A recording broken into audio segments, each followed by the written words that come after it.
With over 120 heroes in Dota 2, it can be overwhelming to understand what each and every single hero does. My name is Ace, and I've been playing Dota 2 for about 12 years and have over 6,000 hours in the game, and I'm here to explain what every hero in the game does in its current state, mainly for League players looking to switch, longtime players who are coming back from a break, and just new players in general. In this video and the next ones after it, I'll be explaining the kit and basic game plan of every hero in the game, starting with position 5 heroes. While it's not supposed to be a high level guide, I'll also share a bit of history and some extra tips here and there to keep things more interesting. I'm gonna try and keep things basic, but if you want to share something more advanced, please go ahead and leave a comment down below and help a new player out. But before I get into the series, I need to state a few things. Because of the nature of the game, a lot of heroes are viable in different positions. I'm going to talk about how heroes play in their traditional roles, which I am basing off of a mixture of Dota buff, Dota 2 Pro Tracker, and my experience as a longtime player. So if you don't see me talking about Pos 5 Phylactery Phantom Assassin, that's why. Some heroes will be making multiple appearances throughout the series though, since they don't have a natural role. Pudge for example. It would also be disingenuous to not for certain heroes, such as Keeper of the Light. I'm starting this series with supports, but I will be talking about traditional position 5 heroes first, and then position 4s. The reason I'm not going to break this up even further is because these two roles have a lot of overlapping heroes, since you can play most Pos 5 heroes as Pos 4. It's highly likely that this video, and the succeeding videos in the series, will be outdated in the future because of the nature of games like Dota and League always changing. But I'm still going to make this video because it's fun to document the state of these games in the moment in time. But it's also very rare that a hero's playstyle is going to completely change. For the most part, I also won't be talking about itemization because it's completely game dependent. Some heroes have unique interactions with certain items that it's worth mentioning though, for example Ogre Magi and Midas. And with all that out of the way, let's get right into the video. Don't let his looks fool you folks. Abaddon may seem menacing, but he's actually quite a team player. While he looks like a carry, he's traditionally played as an enchanter support, playing around buffing and healing his teammates while being durable. But of course, that's not the full story. Let's get into his kit. So his first skill is a nuke/heal, where he uses his health to either deal damage to enemies or heal an ally. To give this spell a little more kick, Abaddon can opt to purchase an Abaddon shard to make Mistcoil also deal attack damage and apply on-hit effects, such as his passive ability, Curse of Avernus. When he attacks a target, he applies a debuff that slows enemies, deals some tick damage over time, and gives bonus attack speed to allies hitting the target. Old school players, that's right, this doesn't silence anymore, but this ability still works on towers, making him a strong support for taking objectives. His ultimate puts him in a state where all damage he takes for a short amount of time heals him. And it's unique in the sense that it automatically activates when he's below a certain amount of health, but you can manually cast it to cleanse yourself of debuffs, including stuns. He can also purchase an Abaddon Scepter, also known as Ags, a powerful item that expands the kit of every individual hero in a unique way. Abaddon's Ags upgrade causes his ultimate to last longer while also shooting a Mistcoil at teammates when they take a certain amount of damage around him, healing them. It's really strong if you can get it, but note, Aghanims is very expensive and buying it over other support items isn't always the best thing to do every game. But the strongest part of his kit is his second skill, Aphotic Shield. Use it on yourself or allies to protect yourself from a certain amount of damage, and once it times out or the shield breaks, it blows up, hurting nearby enemies, like Iron Shield from League. But unlike Iron Shield, it also functions as a hard cleanse. You can completely negate most forms of crowd control, like silences, slows, and even stuns, by using it on a debuffed teammate. And that's where I would have ended his kit explanation until the Dota devs decided to take a page out of League's book and add passives called innate abilities and facets, which changes a hero's kit at the start of the match based on the player's choice. Think of them like League's runes, but unique to every hero. That way, we're never gonna run into a lethal tempo situation where like half the roster is balanced around a single rune. His innate ability is that his respawn times are reduced by 10%. Useless in most games because you don't want to be dying a lot, but it's nice to have when you're making a necessary sacrifice or accomplishing something with a death, like trading your life for the enemy carries. For his facets, he can choose between having his cooldowns reduced every time nearby units die, or having a stronger, longer lasting shield, and instead of it blowing up when it breaks, you return most damage that the shield takes to nearby enemies. They're both really good, but the second one has a higher win rate as of now. Oh, and every hero also has a unique talent tree where they can improve their kit upon hitting levels 10, 15, 20, and 25. You choose the talent upon hitting these levels, but if the game goes late enough, you also get the other talents at levels 27, 28, 29, and 30.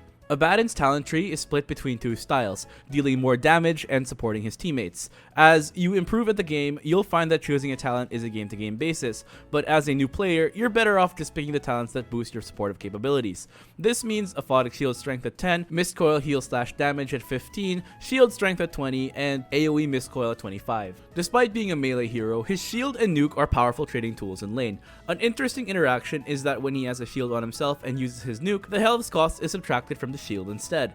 That, combined with his passive, makes him a really strong lane bully. Later on in the game, he will be on the front lines because his ult makes him really hard to kill. He's not a backline enchanter like Lulu or Janna from League, but he plays a bit more like Rakan without Rakan CC, being a nuisance on the front line and providing shields to his teammates. But his weaknesses are very clear. He has no form of hard CC. He's also melee, so controlling the lane through pulling is also a bit more difficult. In addition to this, he's kinda mana hungry too, so you have to use his spells carefully or itemize towards having more mana. Abaddon is really strong in comps that would appreciate his sustain and shielding capabilities. As a pos 5, he shines with carries that can provide the sustained damage and lockdown that he lacks, while also benefiting from the attack damage from his passive. For example, heroes like Drow Ranger and Slark that benefit from having higher attack speed could use his healing and shielding, and they also have their own forms of CC to stop enemies from using their getaway tool if they have one. He hates ranged offlaners and pos 4 supports like Wind Ranger, Hoodwink, and Snapfire because he really can't trade well against them, nor does he have the tools of catching up to them. Silences from people like, well, Silencer also screw him over. He's a strong situational pick, but if the enemy picks him, the next pos 5 is a hard counter. Of course, I'm talking about Apparition. One of my personal favorite pos 5s of all time, Ancient Apparition, or AA's main gimmick is slowing and dealing damage over time and completely stopping enemies from gaining and regaining health. Let's start with his innate. Every one of his abilities applies a stack of Death Rhyme, which deals damage over time and slows the target. The more stacks of Death Rhyme an enemy has, the stronger the damage and slow. His first ability, Cold Feet, is where his hard CC comes from. It applies some Death Rhyme stacks to a target, but after 4 seconds the target has to get out of the AoE or face tank a stun. If they manage to run out of the area, which isn't shown by the way, they get to escape the stun and the Death Rhyme stacks are removed as well. Now it's a good time to talk about AA's facets. He can choose to either have Death Rhyme stacks reduce the enemy's strength, effectively giving them less HP, or have Cold Feet deal its Death Rhyme damage in an AoE. The former is really strong, the second is okay, but it'll be nice to have it if your team lacks wave clear. His second ability, Ice Vortex, applies Death Rhyme stacks in a small area, as well as increasing all incoming magic damage taken within it. It's kind of a sleeper ability. You don't normally notice it, but the effect is really powerful when it's there. The real strongest part of this ability is that it gives vision, so you can use it to scout out areas that may be unsafe, or just use it for dewarding. It also has a short cooldown, low mana cost, and really long cast range. His third ability is an empowered auto attack. It's a single hit that has increased range, applies a powerful slow, deals extra magic damage, and adds a Death Rhyme stack to the enemy. It's a lane bully tool, so just use it on your lane opponent every time you can. It's kinda boring, unless you build his Aghanim Scepter, removing this ability's cooldown and decreasing its mana costs. It increases his DPS substantially, but as a support, you don't want to queue into games trying to build around it unless you're playing turbo. You're better off buying normal support items most of the time. His real defining factor though is his ultimate, Ice Blast. AA yeets a ball of ice in an area and after it travels, deals decent damage and applies some Death Rhyme stacks. It has global cast range too. But the real meat and potatoes of this ability is that the Ice Ball applies the Frostbite debuff to all targets that it hits and passes through. Frostbite completely prevents enemies from gaining health for a pretty lengthy period of time. For League players, it's Grievous Wounds, but better. That means no heals or regen, and abilities that give extra max health won't increase your current health with them. In fact, getting extra max health while frostbitten could kill you. Frostbitten targets are also instantly executed once their health goes below a certain percentage. He can make this ability even more powerful by buying Aghanim Shard, causing the Ice Blast to apply a brief stun on opponents caught in the explosion. AA is honestly kind of a lackluster choice in a lot of lineups. He doesn't have the most damage, nor the most reliable control, and he's outclassed as a lane bully. But AA doesn't care because Ice Blast is just such a powerful ability. He synergizes well with any carry that has a stun, but he's best chosen as a deny pick or counter pick. So if you're going to be up against something like a Slark, Morphling, or Alchemist, AA is the go-to pick if he hasn't already been banned. But if your teammate is highlighting one of the heroes above, it's also a good idea to pick AA just to deny it from the enemy. but there are better picks most of the time if you're not trying to utilize his Ice Blast. His talents are actually all good, and you can't go wrong with either in most games. However, I tend to like the Chilling Touch attack range at 10, Ice Vortex cooldown at 15, Frostbitten duration at 20, and Death Rhyme stats at 25. Bane is a very simple hero on paper in the sense that all of his abilities are single target and point and click, but he's honestly really janky. It all starts with his innate. All of Bane's stats will always have the same value. That means every single attribute he gains from things like items is equally distributed among his other attributes. So if he buys something like a Belt of Giant Strength, which normally gives plus 6 strength, he instead gets plus 2 strength, plus 2 int, and plus 2 agility. As a universal hero, Bane benefits from all stats anyway through increasing his damage, but just why? It's such a weird passive, and I would love it if a Dota player could tell me why it would be good in the comments. Anyway, Bane's real power comes from his abilities, all of which are really strong in practice. His first one is Enfeeble, which places a debuff on an enemy, causing them to take a little bit of damage over time and making their auto attacks deal less damage. But you don't really want to be spamming this too much in lane because the cooldown is long and you'll want levels in your other two abilities. But don't get me wrong, it's a powerful spell, especially later on in the game. Slap it on the enemy carrier mid laner and watch him hit like a wet noodle. Now, another aspect of this ability is that it reduces the cast range of enemies. Just look at this Queen of Pain. Instead of her blinking all the way over there, it only goes up to here. That is no longer blink, that is a flash and a dead quap. Next is Brain Sap, a single target nuke that deals pure damage, aka true damage for you League players. It also heals Bane for the same amount. It's Bane's bread and butter laning stage ability, and with it you will almost never lose a trade. Later on in the game, he can buy Aghanim's Shard to give the spell an AoE. It also reduces the cooldown a bit. Nightmare is Bane's most iconic ability though. You nightmare a target and they're effectively slept, meaning that they can't be moved. They will wake up if they take spell damage from sources other than Bane. However, if an enemy or ally attempts to attack the nightmare target, the nightmare debuff will pass on to them. Bane, however, can attack nightmare targets freely. His two facets affect how nightmare works. Dreamstalker gives him increased attack speed when hitting nightmare targets, while Sleepwalk makes nightmare targets move in the direction of Bane's choice. Both have their uses, but I prefer Dreamstalker for the memes. Good Banes will use this as a setup tool or to disable the enemy support while focusing down their carry. Bad Banes will use this willy-nilly and end up griefing their own carry. For the first second after casting Nightmare, the target is actually invulnerable to all damage. You can use this ability on teammates to save them from powerful spells, but it's risky and can result in a grief, so use it at your own discretion. And finally, his ult. Fiend's Grip, a point and click spell that stuns and damages a single target as long as you continue the channel. It goes through debuff immunity and it also drains mana. For League players, it's pretty much Malzahar ult with extra steps. Bane is a strong pick in team comps that need reliable single target lockdown. Just like Malzahar ult in League, Fiend's Grip is insane for singling out a key target and then just winning the fight. If the game goes late enough, Bane can make this spell even stronger by buying Ags, causing him to summon 2 illusions to channel the ult for him. That means he can freely cast his other spells after using his ult without stopping the channel. For talents, you really can't go wrong with any of them, but I tend to choose Enfeeble cast range reduction at 10, Enfeeble damage at 15, lower Nightmare cooldown at 20, and Fiend's Grip duration at 25. Bane doesn't really lose lane, but he has no mobility. He's a squishy backline caster and can easily get jumped by an assassin. His real hard counter is enemies with save abilities that can dispel his Fiend's Grip, like Abaddon, Oracle, and Shadow Demon. He's only useful for single target scenarios, so he's not the best pick against heroes like Phantom Lancer and Beastmaster. Despite his jank, he's a good pick in most cases. All of his abilities are really strong on their own, and he needs no items to function. Some key synergies with Bane are heroes that have hard to land skill shots, since Nightmare is one of the best setup spells in the game. Mirana and Pudge come to mind. Chen. By far Dota's most challenging pos 5 to use, but the most rewarding one to play. Chen is a powerful hero that can control jungle creeps and force them to do his bidding. He can innately summon a jungle creep of his choice whenever he wants, and he can choose which creep he summons through his facet. He can choose among centaurs for stuns, wolves for damage aura, hellbears for damage and attack speed aura, trolls for a root and summons for split pushing, and satyrs for burst and regen. He can slow targets with his first ability, Penitence, and grant all allies an attack speed buff when attacking the target. target. Holy Persuasion allows him to convert jungle creeps to be under his command, and the strength of the creeps is based on the skill's level.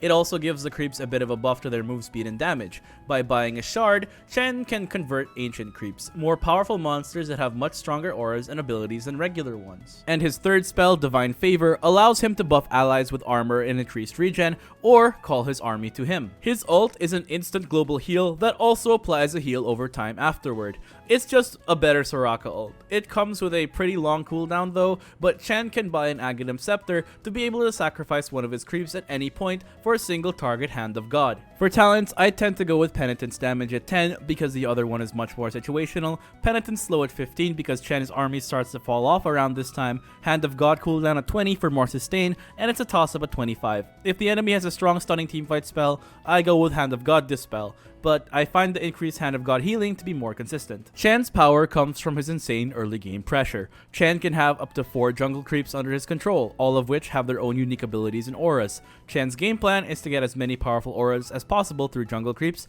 and then ball up with his teammates early on, steamrolling the enemy purely through stat checking them. It's not uncommon to see teams ending games with Chen under 20 minutes. Chen Deathball is an incredibly powerful strategy, and he is highly respected in pro play because of it. Throughout the game's competitive lifespan, Chen has almost always been a highly contested pick. He falls off later on in the game because he doesn't have much teamfight presence himself, compared to other supports.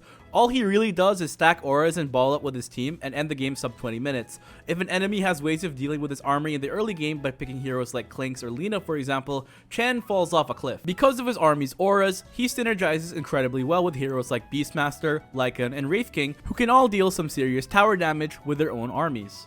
Chen's kit, on paper, is fairly simple, but what makes him challenging to use isn't just being able to control all the creeps, but the ridiculous amount of game knowledge you need to make him work. To get the most out of his kit, you need to know what each jungle creep does, when to utilize them, where they spawn, and how to coordinate pushes with your teammates. Because of all of this, I don't recommend him for new players unless you have a background in RTS games like Warcraft or Command & Conquer. However, if you're an experienced or returning player, he's a really strong addition to any POS 5 hero pool. I don't have the time to go over every single one of the jungle creeps, but for your pushing army, you'll want some form of permutation of any of the following: Alpha Wolf for damage aura, Cobalt Foreman for move speed aura, Purple Satyr for regen aura, Purple Wildwing for armor aura, Hellbear Potato for attack speed aura, Big Troll for more summons, and Centaur for stuns. Oh, and if you get a Harpy Camp in the early game, you pretty much just won the laning stage. Clockwerk! Clock is a frontline support that brings a lot of utility to the table. Despite his small stature, he's deceptively durable. His innate makes all of his outgoing damage, meaning both attacks and spells, and even things like Earth and Radiance,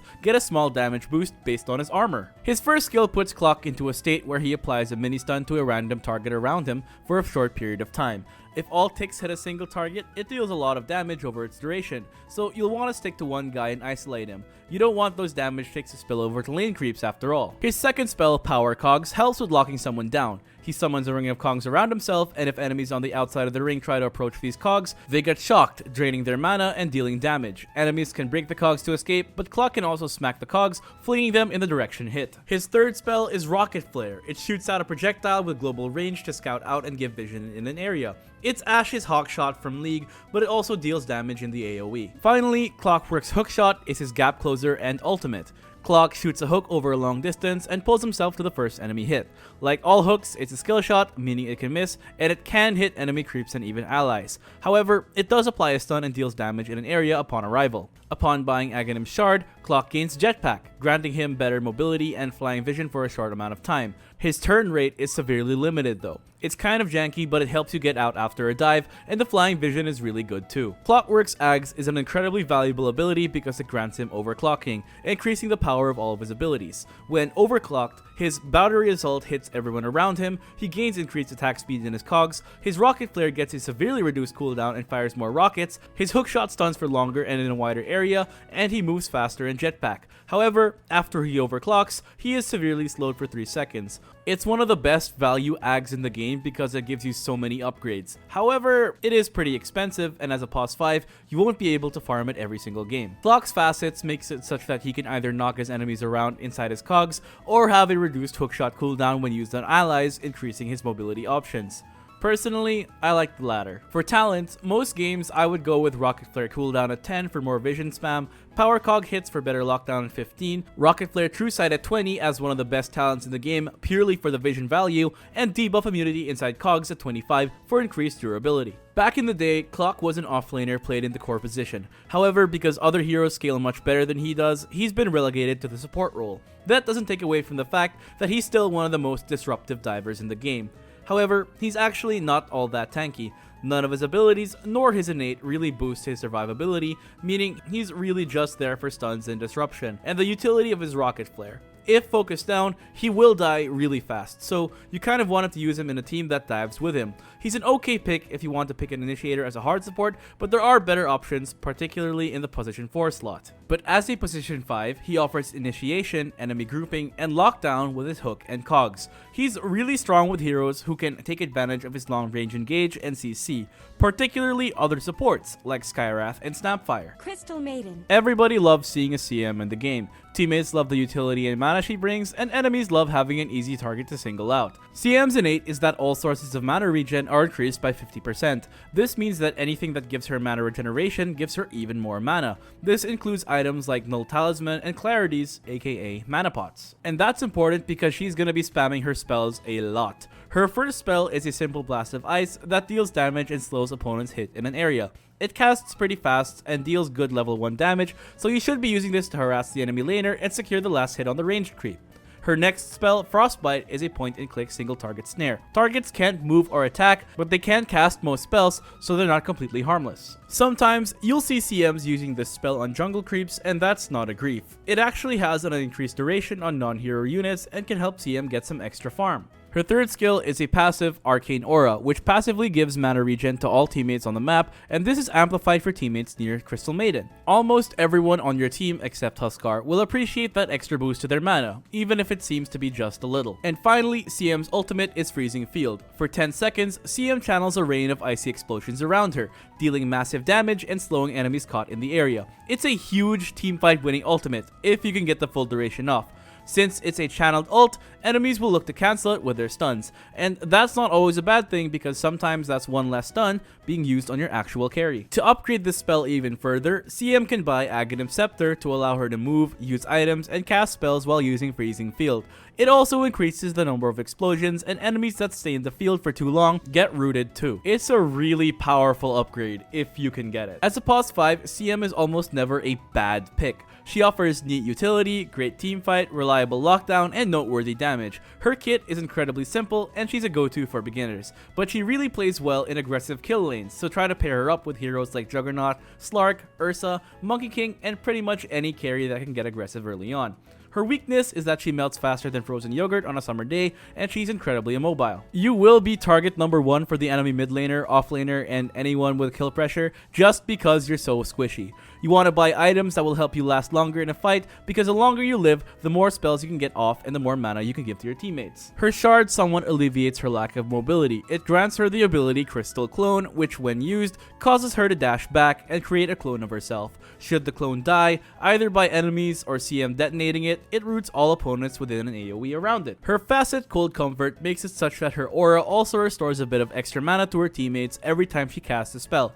Note, this does not affect CM herself, while her other facet gives her extra cast range and AoE based on the level of her ultimate. The extra mana is nice, but the free stats are usually a safer pick. For talents, I usually go for Crystal Nova AoE at 10 because the plus 200 health is boring, Frostbite cast range at 15 for the extra catch potential, Freezing Field damage at 20, but the 225 attack speed is actually situationally useful against certain lineups, and the Crystal Nova damage at 25 for wave clear. Need a team fighting pos 5 that provides a lot of area control and damage? You might want to consider picking Dark Willow. Her first spell, Bramble Maze, summons a bunch of brambles in a huge AoE. Enemies that touch those brambles are then rooted and take some damage. Now, the same enemy can be affected by multiple brambles per cast, so if you're playing against an idiot, you can get a lot of value out of this ability. The brambles last quite a while, making it an incredibly strong area denial tool, and she can choose a facet to increase the number of brambles spawned per cast. Shadow Realm is Dark Willow's second spell. When cast, Willow becomes untargetable, but you can still see where she is and she can be affected by AoE spells. The untargetability lasts 5 seconds, but she can end it early by attacking out of it. When she does this, she sends out an empowered auto attack that deals extra magic damage and has increased attack range. The damage of this attack increases the longer you remain in Shadow Realm form. She also has a facet that, if selected, increases Willow's magic damage in an AoE around her during Shadow Realm. It's good if you're playing around Shadow Realm a lot, but I'd recommend the Bramble one for better team fighting. It's nice to note as well that when she becomes untargetable thanks to Shadow Realm or other spells, she gains increased regen thanks to her innate. If you choose to buy an Aghanim Scepter on her, Willow will remain untargetable for the full duration of Shadow Realm, even when she attacks, applying the on-hit buff to every single attack while the ability is active. This turns her into an untargetable, long-range siege machine, but as a support, you won't get to see this until the late game, if at all. Her third ability is Cursed Crown. She applies a debuff to an enemy, and after 4 seconds, that enemy is stunned and so are all enemies around him. Unless they can remove the debuff, the stun is inevitable. She can buy a shard to decrease the delay and ensure that the stun always goes off even if removed. It also spawns a few brambles around the crown target. And as an ultimate, she gets Bedlam. She has her homeboy Jax rotate around herself or someone else, dealing big damage, especially if he attacks just one person throughout the duration. Like I said in the beginning, itemization really depends on the game, but I gotta mention Yule's Scepter. Not only does it dispel silences and other debuffs if the enemy has them, but it also lets you delete someone 1v1 and allows her to set up her own combo.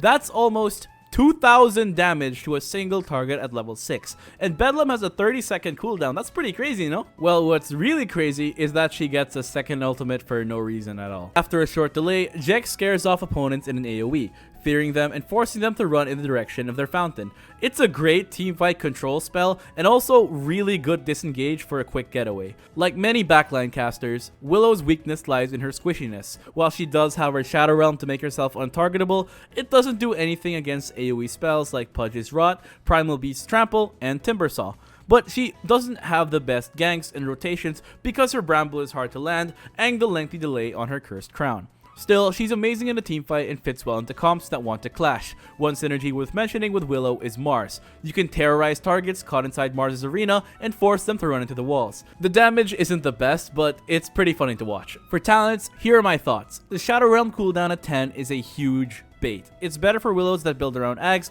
but you shouldn't be doing that as a pos 5 until the ultra late game. Cursed Crown stun duration at 10 is better, and the numbers don't lie. Bedlam damage at 15 is also pretty good if you have someone you can throw it on. Otherwise, get the Crown AoE. Bramble cooldown at 20 is better unless going carry Willow, which isn't the point of this video. Finally, Bedlam targets at 25 is probably the better one to go with since it increases her damage potential even greater, but the terrorize impact damage could be good. We're gonna have to wait and see. RIP attack speed talent, you will be missed. Dazzle! Most supports can be classified as being either offensive, meaning they help in securing kills with damage and lockdown, and defensive, meaning they have utility that heals allies or prevents their death. Dazzle is both. His first skill, Poison Touch, shoots out a projectile that applies a debuff that slows enemies and deals damage over time. Dazzle can attack the target with a debuff, and every successful hit refreshes the duration while slightly increasing the strength of the slow. This means that the total duration of the spell can go on indefinitely as long as Dazzle can keep attacking the target. He has a facet that adds a bit of extra damage and causes the debuff to spill over onto nearby teammates after Daz hits the target 4 times. With Aghanim Shard, this spell also hexes all targets hit, giving Dazzle access to hard lockdown. This is a really good shard, you get it almost every single game. Shallow Grave is one of the best saves in the game. Upon casting on an ally, Dazzle prevents a target from dying, and they gain increased heals based on how low their HP is. Shadow Wave is a heal that bounces across nearby teammates and deals physical damage to opponents near each target healed. Note that enemies can be damaged by multiple instances of Shadow Wave, making him synergize well with Zoo and Illusion heroes, or a well-placed Creep Wave. He gets a facet that gives his teammates a physical barrier when he heals them at full health. This facet is better if the enemy has a lot of physical damage on their comp, but the other one can be better depending on if you want to play offensively or defensively. With an Abaddon Scepter, this ability can also bounce to enemies and heal nearby allies when it bounces to them for an even greater amount. Dazzle also performs an auto attack when Shadow Wave bounces to an enemy. Really strong on carry Dazzle, highly situational on support. His ultimate, Bad Juju, shaves a few seconds off the cooldowns of all of his other abilities at the cost of his health, and every time he uses Bad Juju, the health cost increases. Dazzle is a lot like Zilean from League. They both apply debuffs, save teammates from death, and deal surprising amounts of damage. However, I would say that Dazzle is a lot more deadly because of the way his abilities work. Unlike Zilean, he's not chucking bombs and giving speed boosts, but he's dealing damage with his heals and auto attacks. For synergies, Dazzle does well into most comps, but he fits in really well with minus armor teams since he's a physical damage dealer. His innate, Weave, also plays into this. Whenever an ally is affected by his abilities, they gain armor, and when an enemy is affected, they lose armor. Until he gets a shard, he has no form of hard CC, so he'd like a carry with a disable. He also appreciates illusion carries to set up a heal bomb. Dazzle Naga is an old school combo that will absolutely get a lot of kills in lane, but he works just as well with something like a Chaos Knight. Daz is most dangerous when uncontested, saving teammates and throwing out an insane amount of heals. So if you see him on the enemy team, picking someone who can disrupt the enemy backline like the Spirit Brothers, Clockwerk, or any kind of assassin is the easiest way to throw a wrench in his plans. But undoubtedly, his hardest counter is Axe, the only hero in the game that can kill a unit through his shallow grave. So ban him every game in your goods. For talents, mana regen at 10 to spam more heals, which is what you'll want to be doing as a support, Shadow Wave heal at 15 for even better heals, Shallow Grave heal at 20 for an even stronger save, and either of the 25 talents are fine. I prefer the Weave armor though. Disruptor! Disruptor is a battlefield controller that sets the tempo for teamfights and skirmishes with his disruptive array of abilities. Let's start with his innate. Every time he takes a certain amount of damage, nearby enemies are pushed back. So while he may be a squishy backline caster, he has a built-in get off me tool, perfect against would-be assassins. In theory. In practice though, it's really whatever. His first spell on its own isn't all that amazing. Thunderstrike is his main source of damage. Casting it on an enemy summons a ball of lightning over their head that deals damage and slows in an area every few seconds up to 4 times. It takes a bit too long for the damage to rack up and it's dispellable, but it combos well with his second ability. But before we get to that, his shard allows him to cast it on the ground, acting as a landmine of some sort. When an enemy steps near it, they'll start taking the Thunderstrike as normal. It's a tool mainly used for vision and info gathering. Glimpse is what makes disruptors so, well, disruptive. Upon casting on an enemy, he sends them back to their position in the map 4 seconds ago, dealing damage based on the distance traveled. On paper, it doesn't sound so powerful, but in practice, it's absolutely bonkers. This spell is maxed out first not because of the damage, but because of the cast range increase and reduced cooldown. You can catch out heroes from an insane distance with a max level glimpse. You can force enemy heroes that just use their escape tool to get back into the fight. You can catch out an unsuspecting carry and set up for a gank. You can send a poor enemy support without boots all the way back to the fountain after they just respawn and TP'd. This spell is insane for a basic ability, but you need vision of a target first, which is why it combos so well with Thunderstrike, which provides vision of a target for up to 6 seconds. First, you cast Thunderstrike on the target, and as it starts to run out and they try to run away, you pull them back into a quick death. His third spell is Kinetic Field, which creates an area where enemies can't pass through. It's kinda like Veigar's Cage, but targets aren't actually stunned when they hit the walls, they just can't move through them. Disruptor's facets change the way the spell works, either causing Thunderstrike to deal damage to all targets caught in the field, or changing Kinetic Field into Kinetic Fence, which just gives him 2 charges of a wall instead of making a cage. Neither are particularly good, but I'd prefer the consistency of the former. His final spell is Static Storm, which creates an area that deals ramping damage and silences all enemies caught within. Combo this with Glimpse and Kinetic Field for devastating effect. Now, I cannot in good faith talk about Disruptor without mentioning his absolutely busted Aghanims upgrades. It has 2 words and that's all it needs. Mutes items. This single item turns Static Storm into the most game-breaking spell in Dota because it completely removes the enemy's main counterplay options. Normally, to counter Disruptor, your hero would just buy a BKB or a Wind Waker, 2 items that allow you to simply ignore Disruptor's combo. Disruptor's Aghanims upgrade makes it so that you cannot manually activate any item in the AoE, in addition to being silenced. It's really powerful, arguably the best Ags in the game. Even as a support, it's not out of the ordinary to make a beeline for this item as soon as possible. Against a competent Disruptor with Aghanims, your only real hope is for him to fuck it up.